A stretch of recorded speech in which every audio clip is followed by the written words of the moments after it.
તેવું શું છે ઓસ્ટ્રેલિયામાં કે દોડીને જવું છે? કેમ ઉત્સાહ, બધાનો ઉત્સાહ ભરપૂર છે.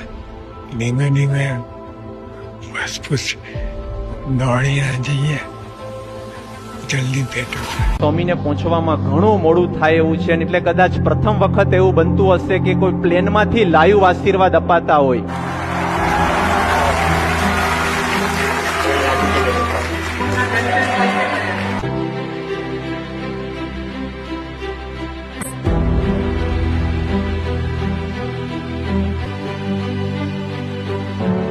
પણ આપની કૃપાને કારણે આજે અમે એ પણ દર્શન કરીએ છીએ કે પ્લેનની અંદરથી આપ અત્યારે લાઈવ આશીર્વાદ આપવા માટે કૃપા કરી રહ્યા છો. તો આ વખતે બાપા લગભગ 257 કરતા વધારે હરિભક્તોએ ભગતજી વ્રત કરેલું છે અને આજે 403 હરિભક્તોએ મહંચી વ્રત પૂરું કર્યું છે.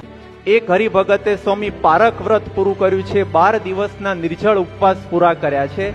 એક હરિભગત છે એમણે સ્વામી 7 દિવસ ફક્ત પ્રવાહી અને ત્યાર પછીના 5 દિવસ છે મહંચી વ્રત એટલે નિર્જળા ઉપવાસ કર્યા છે.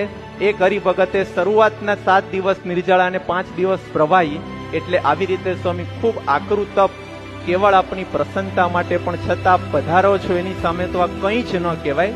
એટલે આપ કૃપા કરીને અમને બધાને આશીર્વાદ આપો.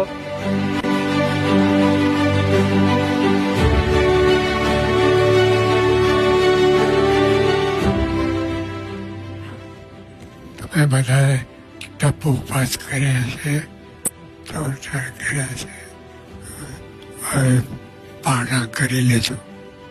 અમે ખૂબ રાજી થયા છીએ અને બધાને આશીર્વાદ છે.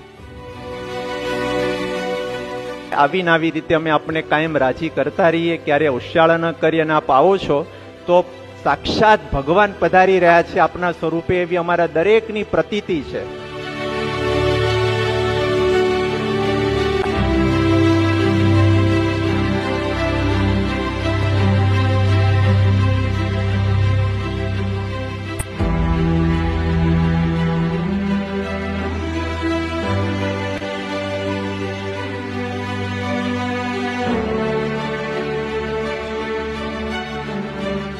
બાપા બધાને આશીર્વાદ આપી દો. યોગી બાપા આપતા તેવી રીતે આશીર્વાદ આપો.